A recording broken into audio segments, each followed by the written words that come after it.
Denise, hello. Hi, Jeff. How are you? I'm doing wonderful. Thank you for joining me today. Oh, thanks for having me. I'm excited to chat with you. Very excited to dig into your story and while I know your story, I don't know it to the level of depth I hope to hear it today. So I'm excited to dive in. So Denise, let's just dive into it. You've over the last 2 years, I would say, you've had this unbelievable rise on social media, and we've worked with thousands of women. It's been really incredible. I've been in social media for about 10 years now, and you've one of the most amazing trajectories I've seen. But let's take it back to how it all started. So, you were a recruiter. You're in LA. Yep. You had a recruiting company, and you had this amazing journey, this amazing transformation. And I'd say what your founding story, and if when fitness ever became a part of your life. Absolutely. So I think I would call myself an accidental creator. So I never really set out to do this or grow my Instagram account. But back in, can you still hear me, by the way? I can. I'm Okay, gonna good. You keep froze checking for a second. I'm gonna that verb's out, but I'm also gonna keep checking to make sure we're recording. But everything's good. Yeah, you look good. Okay, good. You just froze for a second. So really, my story began back in, what was that, 2020. So I was 49 years old, in the middle of perimenopause. I had gained 50 pounds over the period of like 4 to 5 years and quite a bit in COVID. I was enjoying all the things in COVID. So about 15 in COVID. And, I just hit that wall one day and I was like, I can't live like this. I felt like garbage. I didn't recognize myself. I was almost 200 pounds. And so I had been on the internet, right? Mainly on Facebook, actually, and looking to see what women were doing that were dealing with these same issues. And what I saw was that they were weightlifting and they were tracking macros. So then I just started following a bunch of accounts of women who were weightlifting and tracking macros at like in their 50s, 60s, even 70s, getting these amazing results. And I finally decided I had to do that. So August 2020, I started on the same date, eating more protein, all the things, right? Tracking macros, lifting weights. And in 9 months, I had lost 50 pounds. And I did this all in my guest bedroom, the middle of COVID. I was at home. I taught myself macros. I had an online coach send me like my macro targets and a training plan that didn't change. And I was just using dumbbells in my guest bedroom. And when the gyms opened in March of 2021, I went into a gym for the first time and started actually seriously lifting weights. I was a cardio person. I never really lifted weights when I was younger. A little bit, I dabbled in between like the treadmill, the step machine and my aerobics classes and all the things. So I really started doing this in 2021. And I had gotten an online coach, like because I knew that I needed to build some competency around this in a gym. And this coach was like, you need to start an Instagram just to connect with other women, just to connect with other women who are doing this, try to build a community, take inspiration from them. She had other clients that were doing this. And so it was just really to be present and share my story. And I didn't want to do it because it felt so foreign to me. So I was a very late adopter of Instagram, even. I don't even think I had an account, even my own personal account, until like 2020, maybe 2019. I mean, it was pretty late. So I started this account. The more I went down the road with weightlifting, I decided, what can I really do here? Because I had started to get pretty fit. And I ended up doing a bodybuilding competition in 2022. The only one I've ever done, the only one I'll probably ever do. And from there, I started to post my before and after. And I remember that first post I did of my before and after from the day I had started my transformation to me on a stage as a bodybuilder. It was 27 months difference.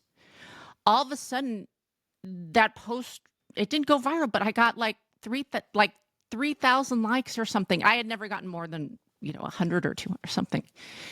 And I was like, wow, people really saw that. Like it kind of blew my mind because I didn't think much of it. And then women started messaging me and saying, what did you do? I look like you look. What did you do? I want to know what you did. Can you help me? Can you help me? And I started to realize that what I had to say was important, that it's important to share that midlife is not the end and that you can get really into any sort of shape that you are willing to work for, right? If you have a good plan and you're willing to be consistent, you can reach any goal that you want. And I started to become more passionate about sharing this concept because a lot of women just believed that it wasn't possible. And I, by the way, had done this all naturally. I get asked this all the time. This was before GLP-1s. Like it was just me tracking my macros in a deficit. So from there, at some point, I decided I really want to try to grow my account. I really want to share this story. I didn't want to make a business out of it yet, but I wanted other women, I wanted to provide hope for other women. I really wanted other women to feel as good as I felt after knowing how they currently feel like garbage, right? Because I was there. Um, so I remember like really making that decision. And from there, my account grew. And in 2.5 years, is really when all the growth has happened. So that's sort of how this all started. And then from there, over time, women kept messaging me, "Will you coach me? Will you coach me?" I'm not a coach, right? I was an executive recruiter. I had an executive recruiting firm for 22 years, but I had really started to feel so connected to their stories. And I would answer every DM. I would spend hours a day answering DMs.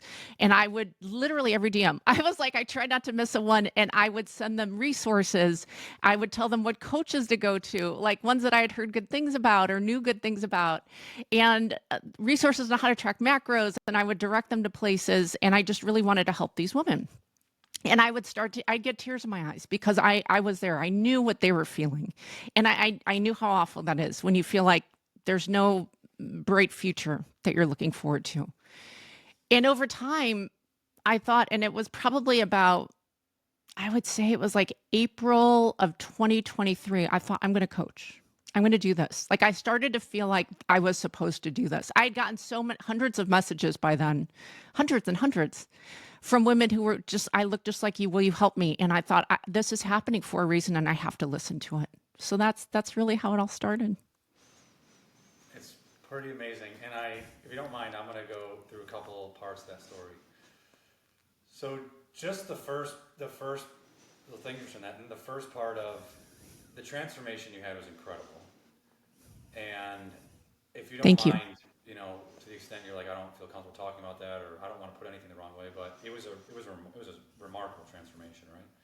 And there's also a lot of people in that position who would love to do it and they can't. What was that turn? I guess first question would be, how long would you say you were in that person, that old you, and in that state of mind? Was it like decades, a decade? Was it something that built up? Or like, how long were you that old you? So my weight had gone up and down over a period of decades, but I was never fit. Like I was never athletic and I was never fit. I was thin, but I had never built muscle before. So the first time I had any serious muscle in my body was age 50, which is interesting, right? Like it was just, I was a cardio queen, right? That's we learned. But I had been very successful in my business. So it's funny because they say you can have a very strong mindset in one part of your life, but not as strong a mindset in another. And my story was I was a very successful business person. I knew how to do that and I had a competence around that. And I knew that I could do well in that. I just knew. But in this part of my life, I struggled. And I think a lot of people do that, right? It's not like it's necessarily consistent. So I think it was a couple things. One, when you said a lot of people can't do that, I think everybody can do this, but they don't make it a must. And so it's when I made it a must that my life had changed. And for me, I had to hit my threshold. So I actually had an aha moment. I've shared this. I had 2 doctors tell me I needed to lose weight. One, I had become pre-diabetic. And the other one, I realized I had arthritis in both of my knees mildly because the extra weight had put so much pressure on my joints. So I had joint pain. And so both doctors were like, you need to lose weight for your health. Even then I was like, it wasn't real to me. I was like, theoretically, yes, this could get worse, but it didn't push me over the edge. And then one day I had to take off my wedding rings because my fingers had grown so big, they didn't fit anymore. And I was like, Denise, what are you doing? Like, that was it. It felt like an insult. Like, what are you doing? So for me, literally, it was within a week of that I started. I think two things. I think one, you have to be so fed up that you are willing to do whatever it takes to change your situation. And I had gotten to that place where I was fed up. My pain threshold, my emotional and mental pain threshold had gotten high enough. But two, I knew that the life that I wanted was different than the path I was on.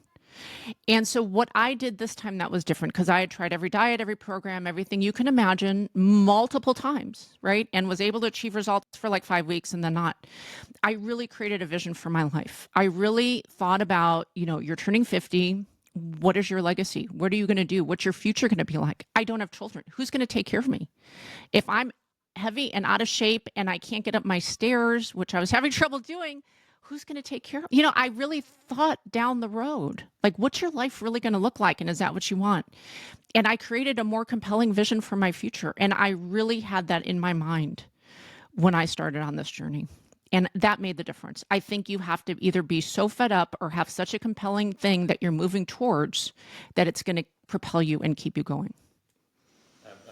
I think you kind of carrot or stick, you need both. And you have both those in your life. And it's so interesting knowing you now because you have this, whether you know it or not, or you do know it, but you have this aura of composure and there's no one, if someone met you today and didn't know anything about your story, you're like, Denise is in full control. Like, Yeah. Denise is, like Denise self-control issue, that's non-existent to her, right? Yeah. So it's like, when I see some pictures, I'm like, who is that person, right? And then ultimately the conversation is about this, but I think it's such a remarkable thing for business. That's why I'm hitting on it. But there was a you that, I don't know if you would say the word out of control, but it was like when I meet you today again, you just have so much discipline, so much self-control, so much composure. But that wasn't always the case for you. There was food advice, like what like. Oh, yeah. Like that. No, I ate my feelings. I did that for years, decades. Really, I had just done that. And I think I always presented myself this way. I think I show up more confidently now because I feel fully myself, like the outside matches the inside. And I think that you show up differently when that happens. But in business, I had already always had sort of this interaction. And I was an emotional eater. So, and I really had to deal with that. That's one of the biggest things that I had to deal with and solve. So I was a binge eater. I was an emotional eater. At night, I could easily eat, especially towards the end when I was really gaining a lot of weight. I mean, I could put away a bag of Doritos with no problem. Like, it was just, it wasn't going to be a little bit of something. It was going to be the entire thing. Right. And I would eat until I felt sick. And I did that for a long time. Like, I didn't get to be almost 200 pounds by not doing these things. And I had to solve that. And, that's one of the things I talk about in a lot of my coaching, because I think a lot of people eat for reasons that have nothing to do with the food, right? It's an emotional response. And that was definitely me. That's unbelievable. And then to kind of the segue from that is, so you're an HR executive, you're in this life spot, and then where were you, or what did you look like when you did your first Instagram post? So I had lost the weight by then, and actually I'm 99% sure the first one is my first photo shoot. So my coach at the time was like, you need to do a photo shoot. And I was like, she's kidding. Like who does that? Like, who just goes and does a photo shoot? So I did this photo shoot. And it was so powerful because, you see yourself in a mirror every day and you get used to seeing yourself in that dimension, right? But it's very different when you see yourself in a photo. And that first photo shoot, and I was about 9 or 10 months into the journey at that point. And I had built some muscle. I was thin, I was lean. And I saw those photos, and it was the first time I really got it. Like, I really understood like what I had done and the difference. And so that first post, I'm almost 99% sure it's that photo shoot picture of me way down on my feed. And it was, I don't even remember what I said, but it was just, here I am and I'm on the path, and that was it. And pretty early on, though, I know it was one of my first posts. I started to share, and I think this is very powerful, my story and what I'd felt and what I'd gone through. And one of my first posts, I said, one of the best things about having lost weight is that now I can wear short sleeves in the summer, because I had gotten so heavy that I felt so self-conscious. I would wear long sleeves even in the summer. And I remember women messaging me and saying, I do that too. I relate to that. I do that too. And so I very much believe our stories are so powerful. And I always say, my story is important. Your story is important. We all have a story. And when you can relate to someone based on their story, I think that is when you really can build those strong connections. I think that's important. I still try to share my stories. My life isn't perfect. I have challenges. There are things like that come up, and with my training or whatever, I always share those stories because, that's part of being human. And we have to connect with people. That's what it's all about. That's,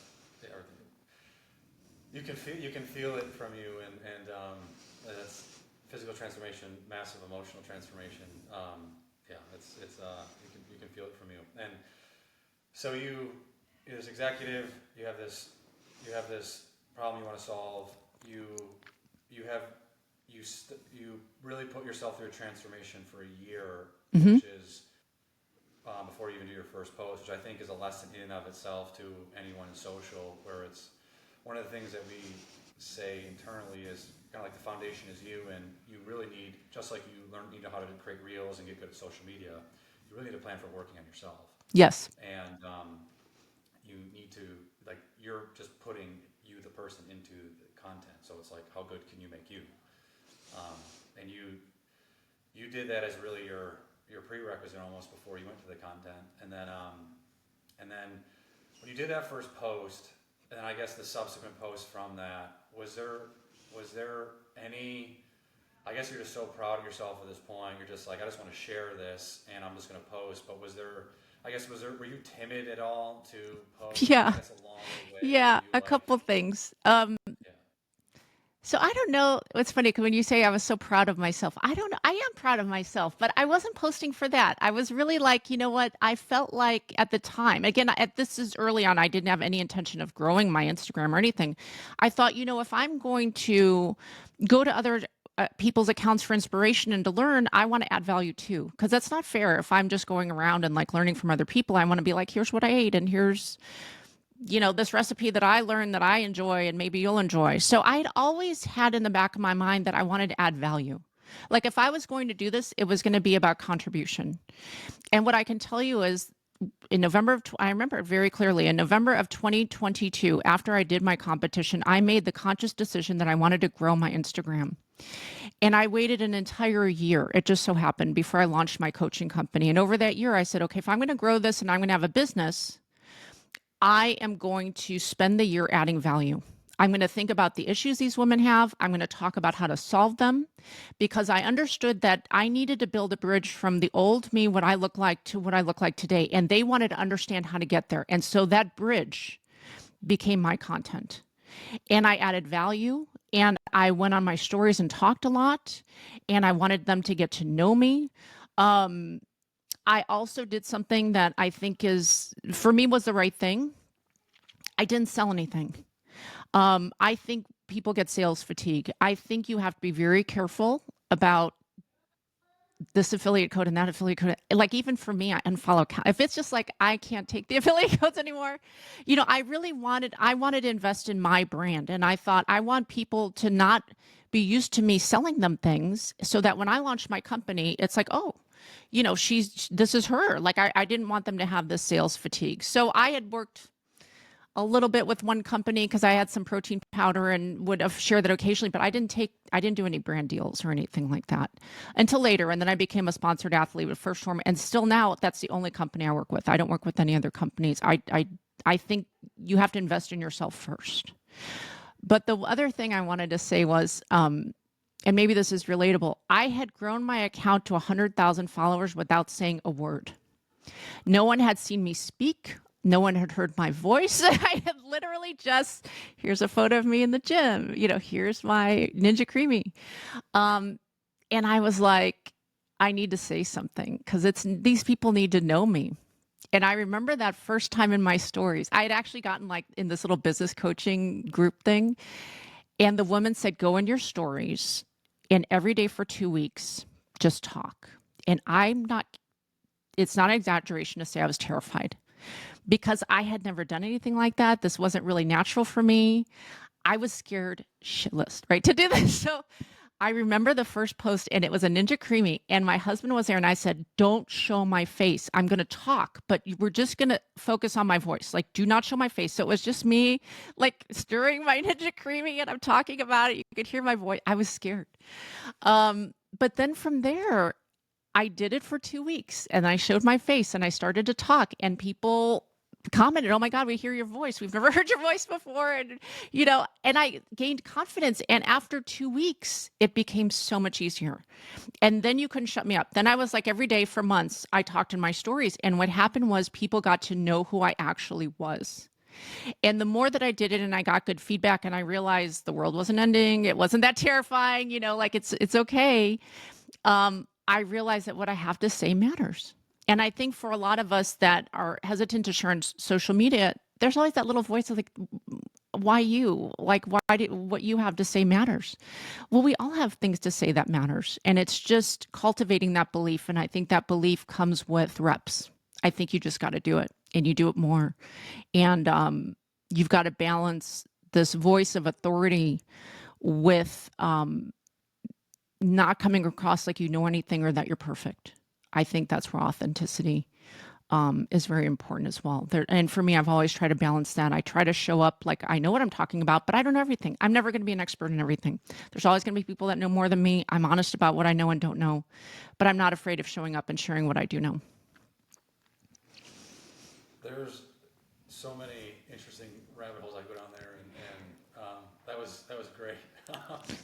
um, the Let me first go to. I'm just taking notes. So we'll talk about the food and then talk about the 1 year. So if you guys, Denise is one of the best creators I think I've ever seen talking on stories. Like you are so good at it. You're so relaxed. It's a superpower. Thank you. And I was really curious. That was one of the main things I wanted to hear from you was I was like, was she a speaker before? No. What I was curious was like, was she a speaker before she got in this, or like she applied business experience that she didn't bother, or was she just like everyone else, very nervous about it? And that's really powerful that you're so good at it today. Arguably one of the best I've seen. Thank you. And you were terrified. Straight up That's really terrified. powerful. If you had asked me and still now, my answer will be different. But if you'd asked me back then, would I rather swim with sharks or speak in public? I would have rather swam with sharks. 100% every day, all day long, 7 days a week. Terrifying. And still now, like one of my things is I want to speak in front of an audience because that has always terrified me and I want to conquer that. But for me, I just pretend I'm talking to friends. Like I don't think about the number of people that are watching. I don't even think about that. I just think about these are women who are my friends and how would I speak to them? And that's what's in my mind when I do that. And because I'm gonna just sit on that thread for a minute because it is so valuable. It's arguably one of, if not the most valuable skills on social media, and in business in general. And then conquering that, and then getting over something that you're so afraid of, which is the vast majority of people are, and then being good at it so much so that you have validation that it drives a tremendous amount of business. How validating or how good of a feeling is that? Can you say that again? I lost you right at the end. Like, um, how how self-empowering or how much pride does it give you that you got over the fear, number one, but not only you got over the fear, but you do it all the time and it drives a lot of business success. Is that incredibly fulfilling? Is it like, what is that feeling that you get from doing it? What is it? I think You know what I'm saying? so for me, and I talk about how transformation is powerful, and so little of transformation is actually about our bodies, right? It's about our minds and the journey and where that leads us and the confidence that we build through transformation. I feel like I have in this journey discovered parts of myself I didn't know existed. And that's pretty cool, especially in midlife. It is a time when we are told the best is behind you and there's nothing really to look forward to. And I have found parts of me in midlife that I didn't know for 50 years, right? And it makes me wonder what else is there? So for me, it's really opened up what it's done the most impact is it's opened up a future of possibility that I didn't know was there for me. And I think we all have that. I think there's all for every one of us, there's parts of ourselves that we don't know about yet. And I think that's pretty cool. So for me, it's been a journey of self-discovery and possibility and excitement. And and again, I do this because I want every woman to feel excited about their futures, regardless of age. And hopefully I can just be an example of that. That's awesome. And then to kind of put this will be the last question on the talking, and it's more of a Yeah. tactical question. So you're you had this journey where you unlocked this skill. It's incredibly powerful, and um, and it's a key. It's a recurring part of your strategy. Yes. And I guess for someone who's like being like tactically, I'd love to adopt that. How do you think about it in terms of, hey, it's important for me to talk. Yes. It's a key framework in my business. You're like, I know I'm going to talk about these Yes. things. Has that? I'm assuming that's evolved. Sorry, something No, just no worries. fell in my room. I'm going to talk about these things. And is it like, hey, I kind of find a time for it every day, or I stick to the same Hmm. routine? Tactically, how do you think about the implementation? Yeah, so I actually named it. So in the beginning, I used to call it my kitchen talks. So I would stand in my kitchen with a tripod every day, and these women knew, oh, it's Denise's kitchen talks. And so many would I became consistent. And so it was usually at night, at the end of my day, before dinner type of thing. And women would message me like, I listen to you over my coffee in the morning every day. Like women who are overseas, like you're the first thing I see on Instagram every day. I go in for your kitchen talks, right? And listen to your stories. So it became something they relied on, and they actually looked forward to hearing me talk. I really try to add value, but what I would do is share stories of my training, stories that motivated me, things that inspired me. And I would keep in my phone a log, and it was kitchen talks. And I would write down all these topics for my kitchen talks. And so every day, if it wasn't something that happened that day that was interesting, I would just go to my phone and talk about one of the topics that I had written down. And it was almost like, talking with a girlfriend over coffee, like, oh, here's what happened to me, or this thing happened with my neighbor and it made me realize this. And it was just really, I try to always bring it back to fitness or transformation or mindset or aging optimally, to keep on topic. Um, but it was just our time to like have a girl chat, and often sometimes it would be 5 minutes, sometimes it would be 10 minutes, sometimes I would talk too long, I think. So I try to scale it back, I don't want people to get fatigued. But yeah, I would get so many messages from these women like, you are a part of my day. Like it became something that they really looked forward to. And they said, I feel like we're friends. And I'm like, I always tell people, I feel like we're friends too. The other thing I do that I think is very important, I always talk about we. So when I talk about the women that I'm speaking to, I speak in terms of we, not I did this or you should do this. We as midlife women, X, Y, and Z. And so I do feel like I'm part of this midlife sisterhood, and I have really cultivated a community around that. I don't like I said, I'm just part of the community. I'm not someone who's like telling you what to. It's like here's what I'm experiencing. I know you're experiencing. We are experiencing, and I think that's important too. And so was it a not? Yeah, I guess how rigid might be the wrong word, but how rigid how rigid were you with yourself? Was it like I have to do it every night, no matter what, 7 days a week? I can't miss. It's exactly at this time. What? Yes. Give me a little It bit. was. It was always around dinner. And for months and months, I did that at the same time every day. And it was a must, even when I was on vacation. And if I skipped a couple days on vacation, I'd say, hey guys, I'm not going to talk to you for the next 2 days. I'm going to take some time off. And, taking time off is healthy for us, right? And I would explain to them that I needed to do that.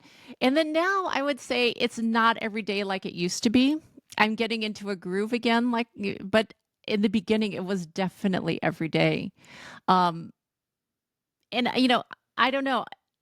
Some part of me thinks I should still do it every day. I've just sort of evolved to where maybe it's 3 or 4 or 5 times a week. Sometimes it's 7, but I'm a little looser about it now. But in the beginning, it was very much a regimented thing for me. And the other thing that caught me was I, talked to a lot of creators, and I think for as a newbie, there's a couple of common threads that anyone who's a newer creator that are, it's just like weight loss or anything. There's a core set of beliefs that limiting beliefs that largely everyone shares. And with becoming a content creator, it's and this is for a lot of very established content creators too, but it's generally like I don't know what to post. I don't want to talk on camera. And yeah, like content, the mechanics of posting everyday type of thing. And one of the things that you see over and over again was you have someone like Denise who had never had Instagram on her Yeah. phone, or it didn't start until 2019, was a HR executive, and then something in your brain started to rewire where you started to think more about what content, what stories you were going to tell, to the point where you arguably did the hardest thing in content creation, which is talk live on Yeah. repeat. Um, that is arguably the most difficult part of it. Um, so would you say your brains, as you started stepping into like, hey, you kind of got this idea, I'm going to talk Hmm. live on a couple times, whatever it ultimately plays, but like that you got accepted by that idea. You overcame whatever limiting beliefs you had, and then really what would have blocked a lot of people is like, what do I talk Right. about? And did that muscle develop? Did that,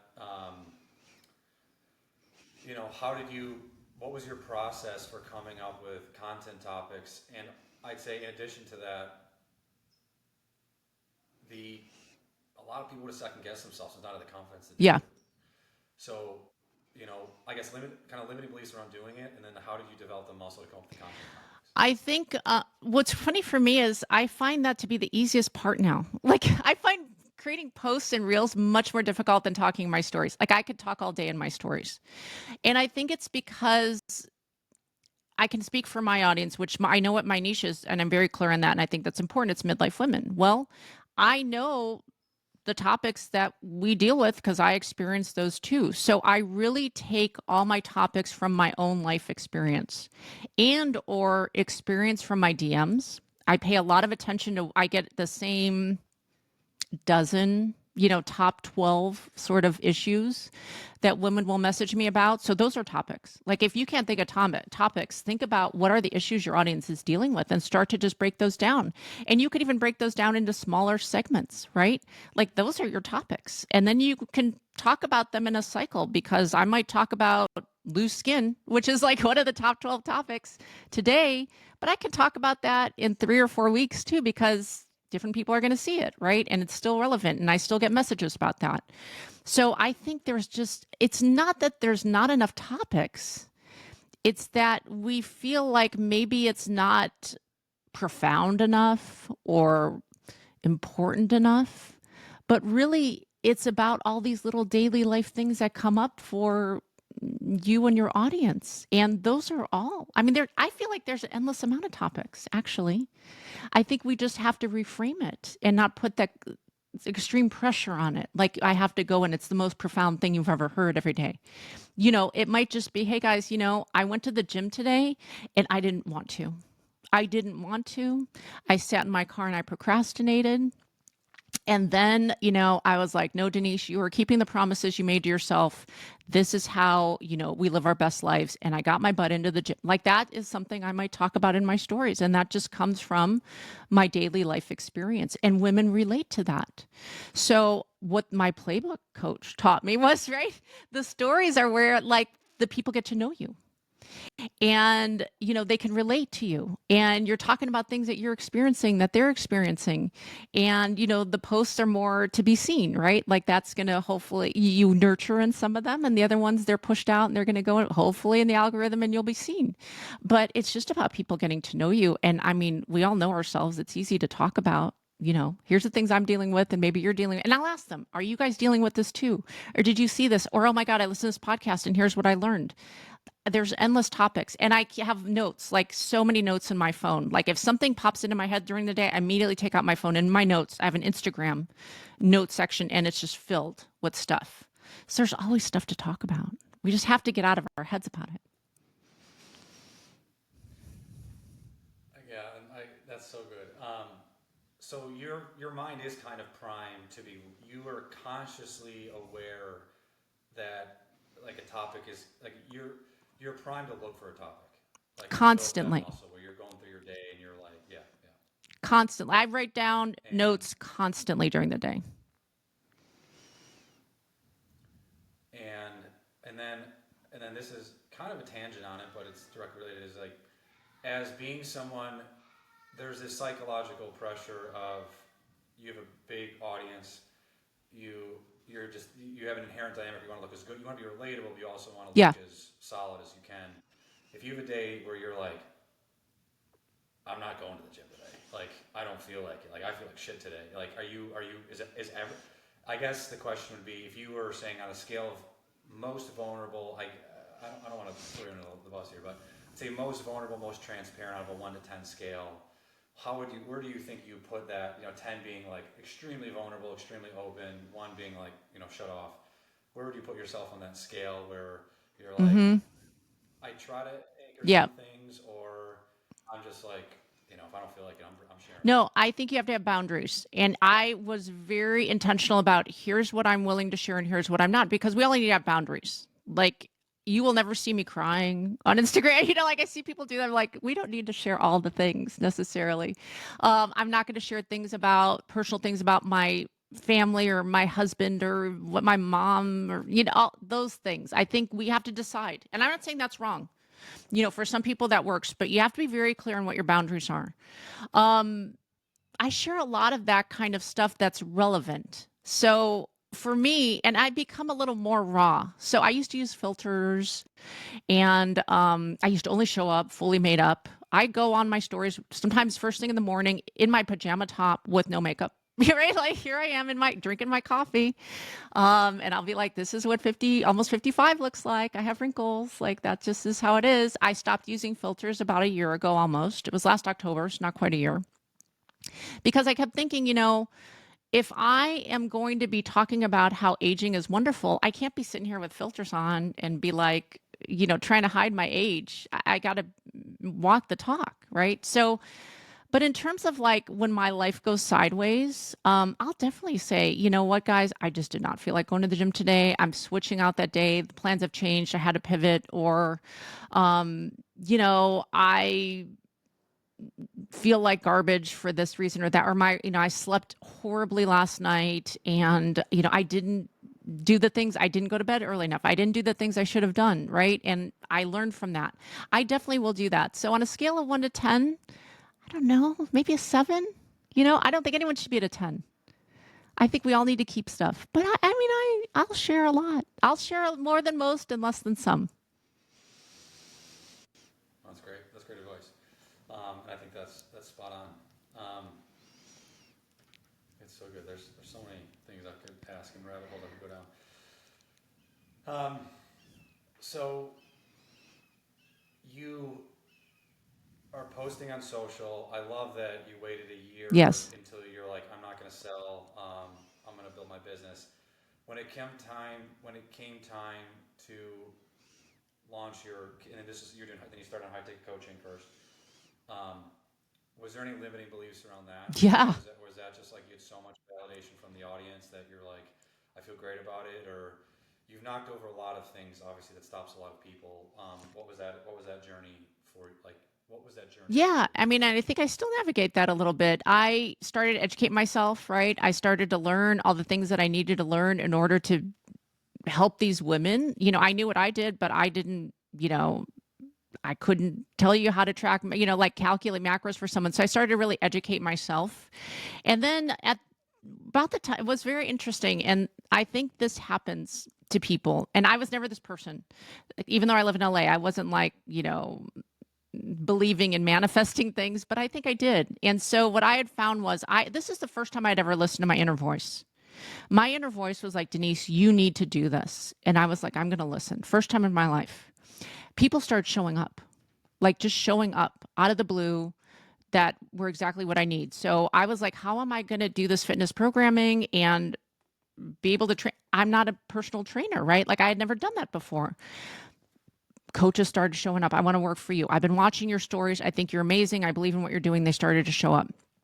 And so I have a coaching team actually of 7 coaches, and they do the heavy lifting on the coaching, right? And I run the business. I really do look at this as a business.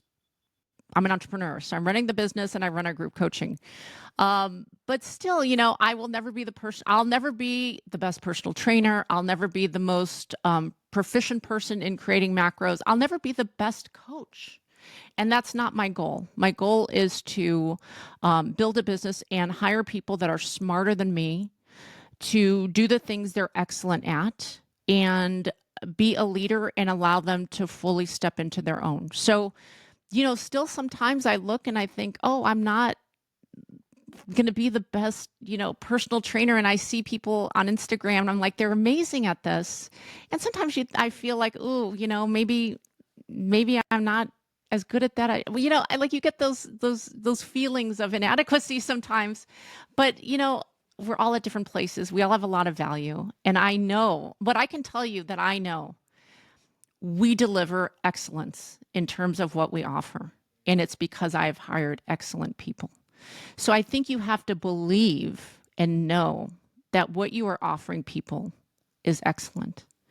And I think that's how you overcome a lot of those things. Yeah, I work with, I would never discount the, fitness and nutrition coaching. You can be incredibly good at it, and you can be super deep on and get all sorts of certifications and work with world-class athletes Right. and things like that. But by and large, if you create a hierarchy of problems, the core problem for the customer isn't getting Right. a fitness plan and the nutrition plan. It's all the things on top of that they really struggle with, and it's it's like it's hard to get advice. You have a psychologist doing a great job helping you make your life better, but it would be really helpful if you knew that their life was super Yes, fun. exactly. Not that humans are Yes. are supposed to be perfect, but it's like you want it. The person you're getting advice from has really drank that Kool-Aid and got the result. And so, anyways, I think that makes a ton of sense. But it to me when you are coaching content creators and influencers and coaches, you're like, it's just, you can have a lot of fitness knowledge, but it's like your customers' problems are they really can't No, solve, exactly. and they The really can't mindset separate is the hardest part of this. and It really is. And I actually by far. think because I was an executive recruiter actually for 26 years and I had my business for 22, I dealt with people on mindset issues for 26 years. And I didn't really realize that until I started coaching. It's the same things. It's the same limiting beliefs. I'm not good enough for this job. I get in my own way. I'm scared to take a risk, right? It's all the same stuff. I've been doing this for 26 years. And that is the part I am excellent at. I really can understand. I am very good at understanding people pretty quickly and getting to, oh, this is the problem, and trying to get them over that hurdle. Because I've done that thousands and thousands and thousands. I've had so many reps, right? This is what I've done. And I do think that that is a really big deal in coaching. And that has really served me well. I think I actually, without knowing, that prepared me for stepping into this. And I believe this is my life's purpose. And I believe that was all for a reason. But I think the point is, there's always going to be someone who is a better personal trainer, a better macros coach, all the things. We can't let that get into our head. You can't, you don't have to be the best to get excellent results for people. If your clients are getting excellent results, you need to just step into your confidence and be like, I know what I'm doing. And I actually, and I care, and I can, work with people and make sure that, they are served well. And I think that's what we need to focus on, because comparing is just, there's no winning. Totally. And yeah, and so you're clearly an entrepreneur, and you clearly, I would say, watching you over the last couple of years, I kind of, you could operate in, I think it, also there's no single formula for entrepreneurship, where there's some entrepreneurs I know do really well and they're just kind of like shoot first, ask questions later. And then there's entrepreneurs who are methodical, and you are arguably, I'd say, not that you aren't fast moving or anything like that, but you're definitely more methodical, and that has served you Yes. very well. And so you really, if I say you're methodical in the fact that you trained yourself for a year and got a result, and then you were methodical after you got the result. You Yep. learned Instagram and how to post, and build your brand before you launch your product, and then I'm assuming along the way, well, like, not assuming, I know you, and that you have a framework where you're like, I'm going to go learn it, I'm going to understand best practices, I can distill it down to be able to Yes. incorporate it. You do that with a high ticket coaching business. You get up to 7 trainers. That business is going great. And then when we started to meet on the back of that, it was the same thing. You met us. I'm gonna do the app, and then you're methodically gonna put that together, Yes. and launch that, and that is done very well. Um, so you have a framework for sure, where you break something down, you come up with a plan, you execute on it, which is amazing. Um, and I guess the the the part, so that's what you do with your business, and then you've done a great job of continuing to grow your personal brand, incredibly good at talking, and I just think that if I give any skill I try to teach people, it's that.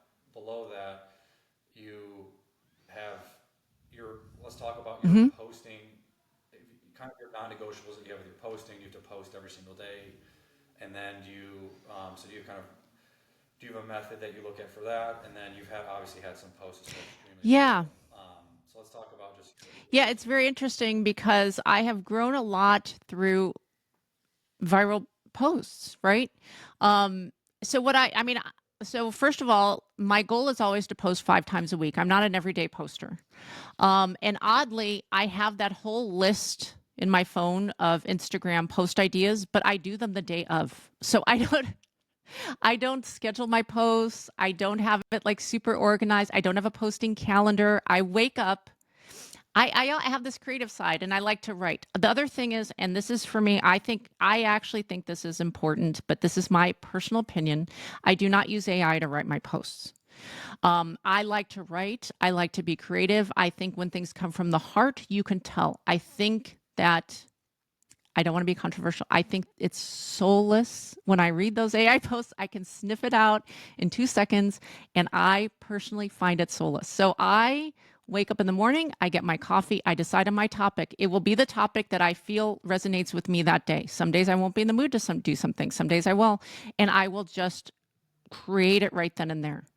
So that is my method. I'm not saying that works for everybody. It works for me. But I do have a cadence around it. So Mondays, I try to do a talking into the camera video. And oftentimes it will be something I talked about in my stories, a topic that resonated, where I got a lot of DMs, and people will be like, you need to save this. Like, I really like this. Can you please save this? So I'll post that. Tuesdays, Transformation Tuesday, I try to post something about my transformation, right? That's the day and that's what goes viral for me, is my before and afters. When I post myself in a bikini before and after, that's my potential of going viral. Like, those are the ones, right, that get pushed out in the algorithm. I already know because I've studied this. And then, I will do things recipe related or something weight training related. I try to be like teach things. And then on Fridays, I might allow myself to do something else that is, again, a before and after type thing, or a journey to my own personal journey type of thing. And then on the weekends, it might be something about meal prepping or mindset. So I have a cadence around it, but it's more loose, I think, than a lot of people, and that just works for me. You have to find what works for you, and being super structured about it doesn't work for me personally. And those posts that have gone viral, which you've had some just absolutely knock, clearly the center of it is that unbelievable Hmm. transformation that you've had. Do you, no one ever really knows that a post goes viral, but is there any kind of part of you where you're like, I feel like this one could hit, or this one Yeah. could resonate more? Like, do you have kind of I've a learned feel for what it is and I've learned the topics. So I'll share with you. First of all, I've learned I have to put my age. So, those first 3 seconds are very important. I have found that if I put me today in a bikini or a bodysuit, I'm just being honest, like this is, because women want to see what you look like, right? If I'm going to talk about how I got fit, you got to see my body. If I wore a big sweatshirt and sweatpants, you wouldn't know what I look like. Me today with my age in the first 3 seconds to grab attention and then put my before photos after. Usually that tends to be pushed out more as opposed to if I put the 49-year-old me who was almost 200 pounds first, even if I'm indicating that that's my beginning, that doesn't always click, but sometimes it does. But I found that the after photos first works. And then it's the comparison because women then go, oh wow, she did that, how did she do that, and then they create a curiosity around it. And then I try to put something inspiring that's true, like one of my most, I will say, my most viral post, I think I have 14 million views. I had actually a picture set that had more than, I had a picture set that had 43 million views. That was like a few years apart, like year 1, year 2, year 3, or 4. That was my most viral, but my most viral reel said 50 is the new 50. And what I talked about was we aren't trying to look younger, right? Everybody's like, oh, 50 is the new 30, and you're trying to be 30 again. You're trying to be youthful. No, we're embracing our age, right? It's the anthem of like middle age. Like we are embracing our age. We are fully stepping into our age, and we are actually redefining what midlife looks like. And that is something that has really resonated with my followers. And that's truly because that's what I believe. Like my goal is to redefine midlife. And so when I talk about that, and that is my purpose, and I get excited about that, people, I think, feel that. I think that comes through. So I think you have to really believe what you're posting, and I think you have to be passionate about it. I think you have to be really clear in your message, and you have to be willing to take a stand like that, like, and people will be like, oh, it's just another 50-year-old in a bikini. You're going to get all those comments too, but it's what I have learned also, and I think this is important, you get a lot of negative comments, right? That just goes with the territory. But the way that I frame it now, and I believe this is, when I start to get negative comments on a post, I know that was successful. I get excited because I know for me to inspire women, you have to have the opposite. Like if you want to, you can't be in the middle. You can't be bland and blah and not being controversial. If you are inspiring people, you're also going to get those negative comments. So when I get those negative comments on the one end of the spectrum, I know that I'm inspiring other people. So I get excited when I post and people say negative things. I'm like, that one hit, that one resonated, right? And you've got to be willing to take a stand. Nobody likes vanilla all the time.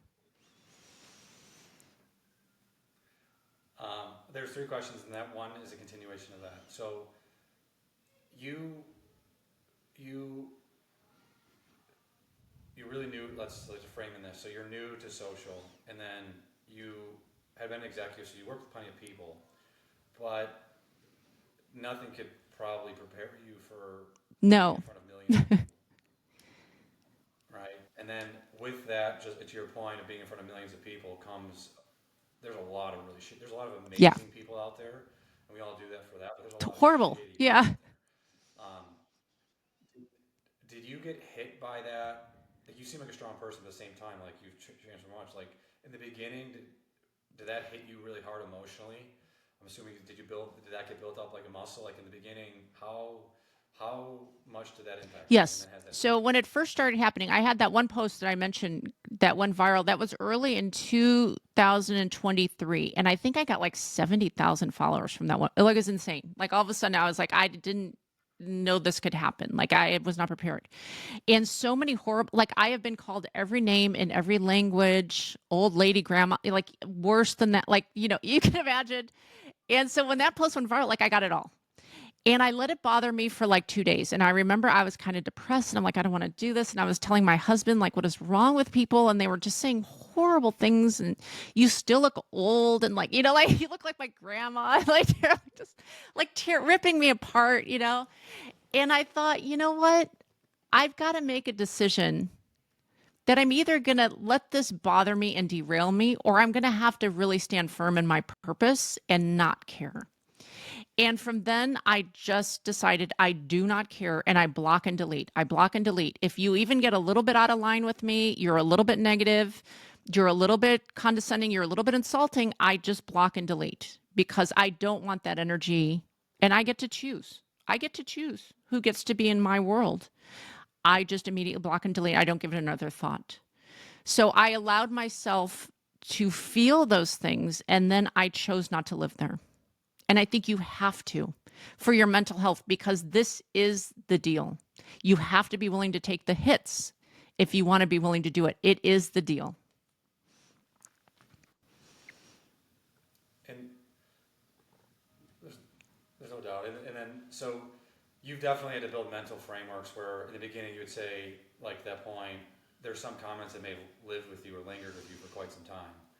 And then over time, you're just Yes, like, no, I I do need to not move let that on. into my headspace. We really, at the end of the day, it's our choice, right? Are you going to let these strangers, basement dwellers, bots, right, on the internet into your mind and affect, how you think about yourself or God forbid, affect your day and affect how you interact with your family? Like, do they deserve that? No, it's our choice. But I really do have a mental gate at my mind and I'm careful about what I let in. That's not to say once in a blue moon someone doesn't say anything that kind of like gets me and bugs me and I think about it later. I'm human. Like that happens once in a while, but it's rare. Thank you for sharing that. And so two questions left for you. And one is going to be, this is going to be a tangent. So for people who are aspiring to become coaches, content creators, you've had, the question is really how good does it feel? But you've had this unbelievable physical transformation. You've had a unbelievable mental transformation of being someone who's Yep. petrified of speaking on camera now can do, now it's the easiest thing for them. You've also had tremendous business success because of this. Like I know you had success before. You're doing very well financially, and it's in with a job where you're impacting thousands and thousands of people. Like, does it feel great? Are you in a mental space that you're just like, I never thought I could be this good and feel this good? Is there something that's still pulling you back? Like, how good does it feel to be in Yeah. your I mean, spot where you are right now? it feels amazing. Yes. But I'll tell you the thing. So when you turn 50 and you don't know this yet because you're young, but when you turn 50, you start to think about what does my life mean? Right? Like what's my legacy?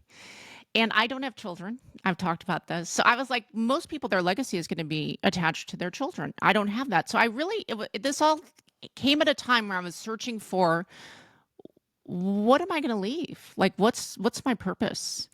And I really feel like I've been given this purpose of helping to change this narrative around midlife, to changing the way aging looks, and to help women specifically live their fullest lives.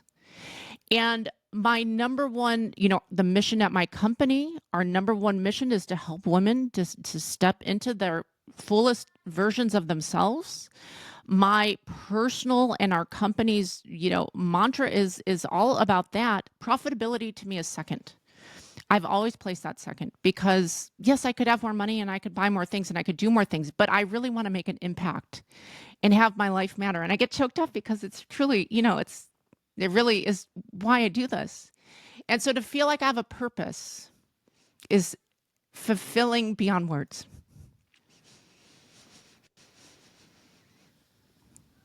Yeah, that's got to be incredibly fulfilling, and it's got to be amazing to put yourself through that, and then to see how it helps other women. Like I can't think of many things that could make a human being feel better than improving yourself to an unbelievable level, and then helping others do the same. Like I don't know what it could No, be it's true. more I get perfect than messages that. all the time like, I started weightlifting again because of you. I lost 50 pounds because of you. I believed I could do it because of you.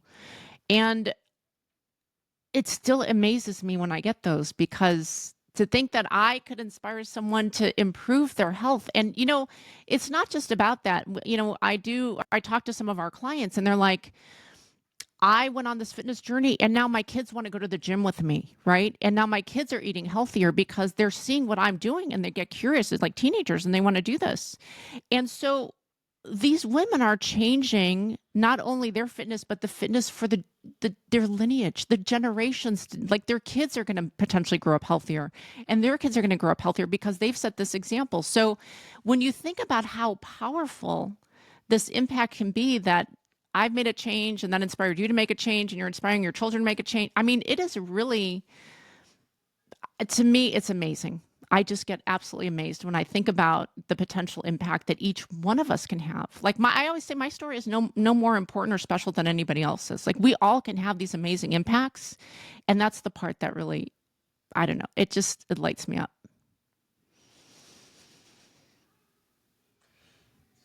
It's pretty amazing. Last question for you is, I would Yeah. like to become a creator. I wanna someday be in your shoes. Um, what would be So I your think word? you have to decide. I think it's easiest to become a creator in the area where you have, like for me, it's my own personal story that I am passionate about and I can show up and be excited about, and other people are excited about it and believe it, and I'm authentic because this is my life, right? So you have to decide who your target audience is. I think you do have to have a niche. And then I think you just show up and you add value. I think every single day you show up and you add value and you share what you've learned and you share your story and you really focus on putting people first and helping people. Whenever I get off track, sometimes I'm like I said, I'm human. I'll get in my head about posts or whatever. I'll still see people and I go, oh my God, they look like they're killing it. Like, am I doing enough? When I get back to my center, which is I am here to help other people and serve, that is when things click. So I think if you put that first, this is my audience. I want to serve. I'm going to add value. I'm going to do that for free. I'm not going to oversell them. And every day I'm going to show up and I am going to serve. You're going to find your people and you will grow. I really believe that. I think it comes from serving.